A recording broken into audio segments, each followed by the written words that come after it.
Careful, Snake. I've never seen anything like that, and I've got no idea how to bring it down. Maybe the scientist knows. However you do it, take that thing out.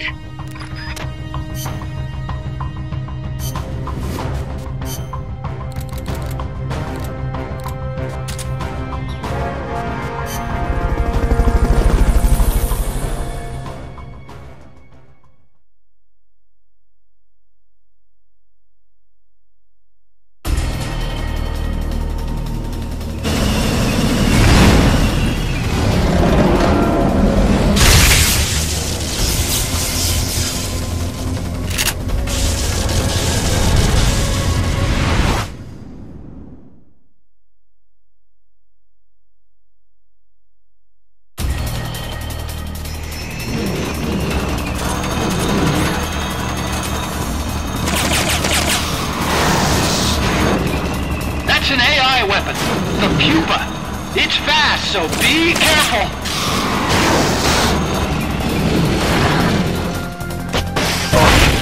Engaging shock units.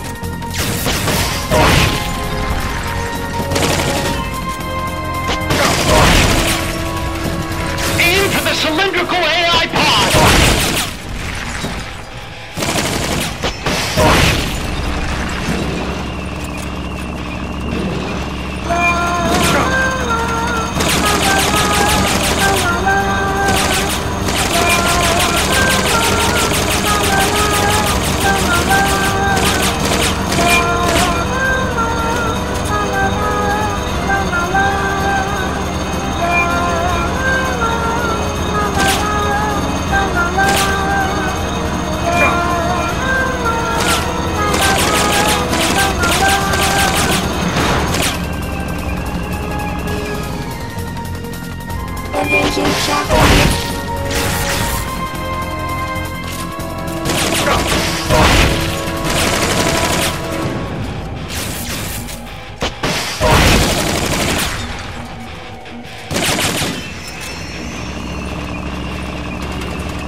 Some warning signs when it's coming out. They've okayed the request for support. They're sending out a cardboard box as we speak.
memory boards before the pod's ejected.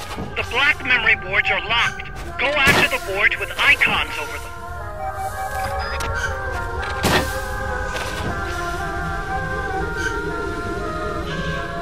unlock memory boards by destroying the mechanical components that they control. Any boards you remove can be used to build our own AI weapon.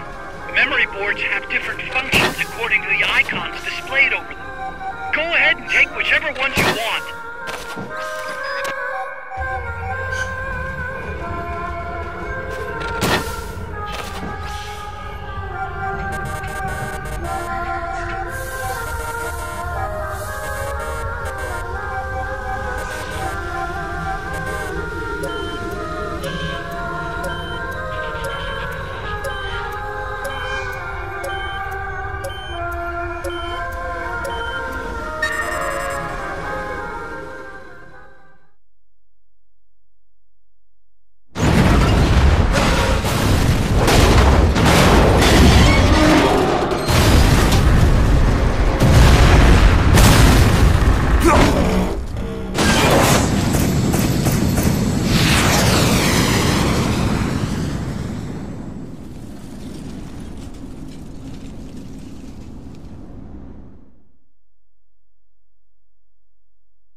That was an unmanned weapon.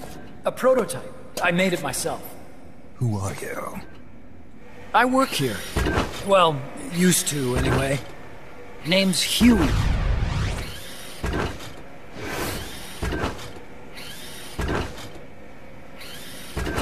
And who might you be? You don't look like one of those mercenaries. Me. I'm an entomologist. A fighting entomologist? Yeah, I specialize in butterflies. I'm here to catch Ulysses. Ulysses? Huh. I didn't think they lived in Costa Rica. Morphos, maybe? That's it.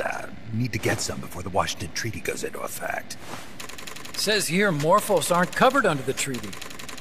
Must have slipped my mind. You sure you're feeling all right? Anyway, long story short, the butterfly got away. So how about it, Doc? Did you make that big butterfly too? Yes. And no. What was that thing? What are they doing here? Huh. Something tells me you're no ordinary entomologist.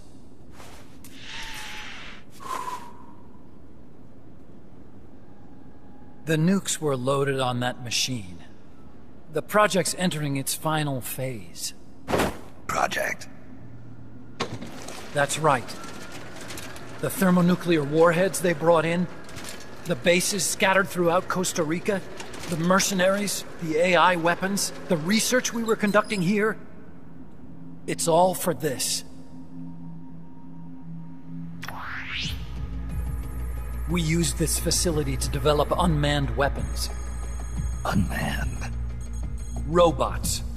The one you just fought was a pupa. There's also a flying type called chrysalis and a treaded type, the cocoon. Motor control, target detection, tracking, attack, capture, and transport functions are all controlled by an electronic brain. There's no need for a human pilot. They can only follow simple commands, though. Why build them here? For the CIA. They invited me here a year ago. That's who that guy was. CIA's station chief for Central America. Goes by the name of Hot Coldman. Apparently he was some sort of hero back at the height of the Cold War. He's the one running the show. We called it the Peace Walker Project. Peace Walker? They're going to deploy a new type of nuclear weapon along the Caribbean coast of Latin America. A mobile, unmanned nuclear platform. Unmanned nuclear platform? A fail-deadly system that can automatically move into position and launch a retaliatory nuclear strike. It can move on its own, and stealth shields it from radar and satellite detection, drastically reducing the risk of it being destroyed in a preemptive strike. And this is the new deterrent? Supposed to be. The problem is the locomotion system. There's no dry season in the Caribbean. It rains all year round. The terrain is full of tropical rainforest. A lot of the time you can't even build a proper road. So I went back to where it all started. What's that? Legs. Walking power. A mobile launcher carrying a thermonuclear warhead even more powerful than the Soviet RDS-220s. That's Peace Walker. Chico's Basilisco. We did the assembly and field testing here. A walking nuke. I sort of borrowed the original idea from behind the Iron Curtain.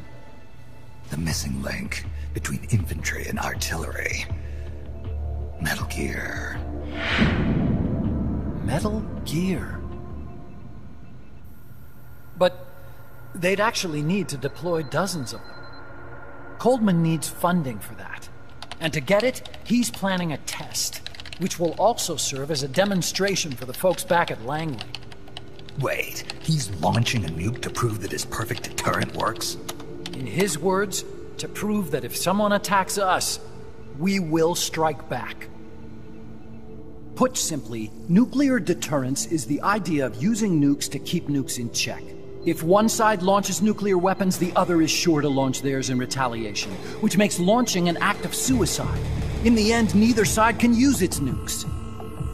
It's thanks to this doctrine that the world's two superpowers have avoided all-out confrontation. Nuclear deterrence has brought us peace. At the very least, it's prevented another world war from breaking out.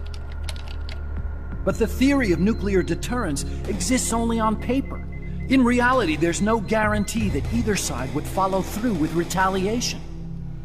There's the chance that a preemptive strike could destroy all the missile bases, render them unable to retaliate.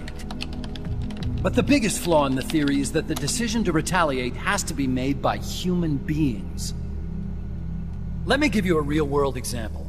Let's say Country X launches first against Country Y.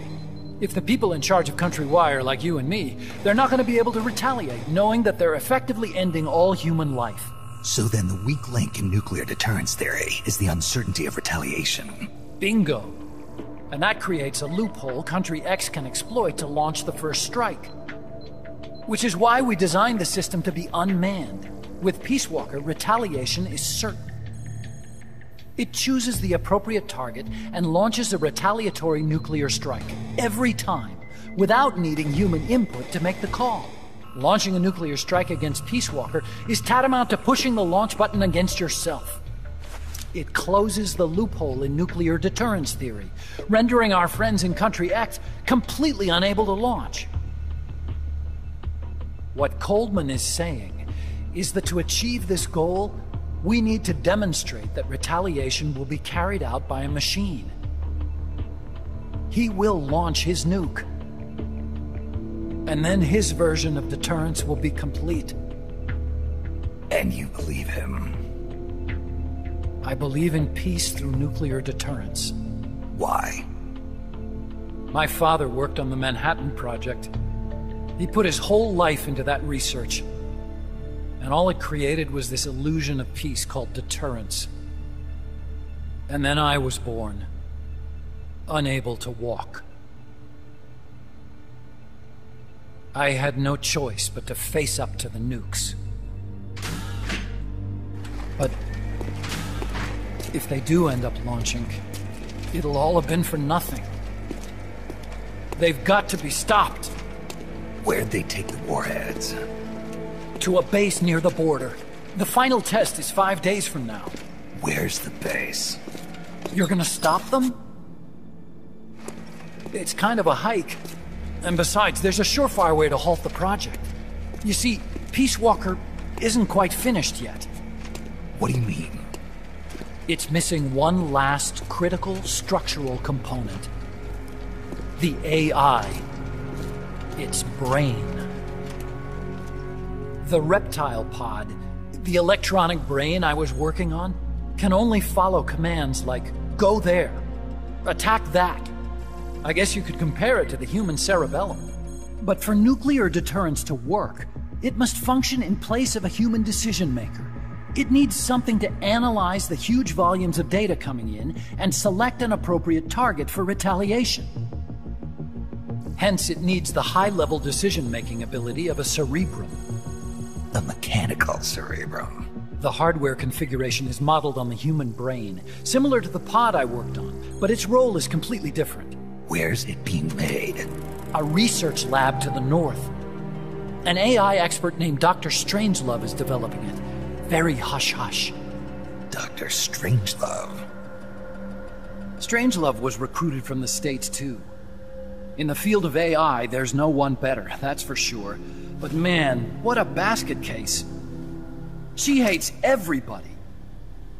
Go to the lab and destroy Peace Walker's cerebrum. I'm pretty sure they haven't finished the final calibrations yet. I'll lend you my ID card. It'll get you through security at the lab. Oh, and one more thing. What's this? A letter of recommendation? Yeah, it's from me to Dr. Strangelove. Don't read it, okay?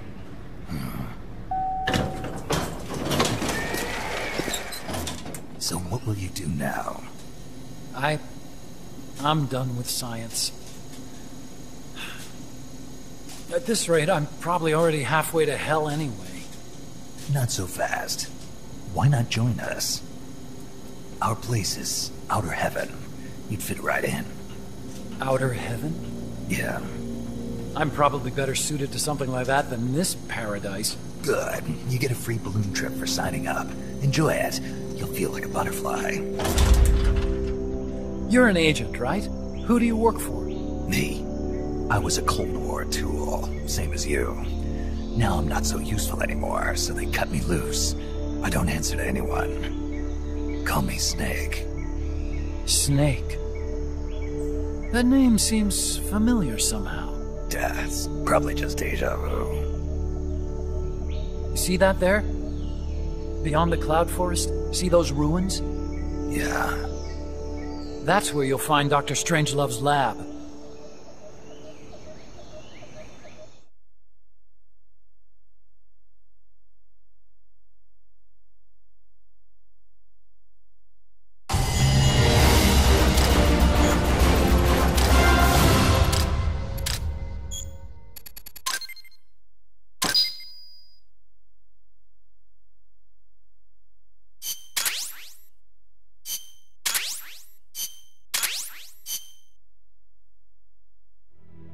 Snake, the doctor's safe here with us.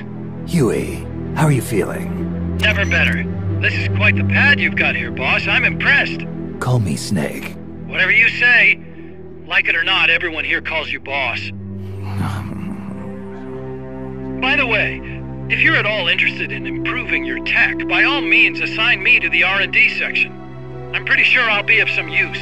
Once we have the necessary materials and blueprints, we can start work on that bipedal mech. I appreciate that, but are you sure you're okay with having your work used for war? I'll be using it to keep past mistakes in check. If I can help thwart the Peace Walker project, I'm happy to do it. Deterrence theory, Huey style, huh? Anyway, if you need any intel on the enemy's weapons or electronic brains, contact me. I've been given my own frequency. Sounds good to me, Doc. I'll do that. Good. Whatever the means, you must put a stop to their plans.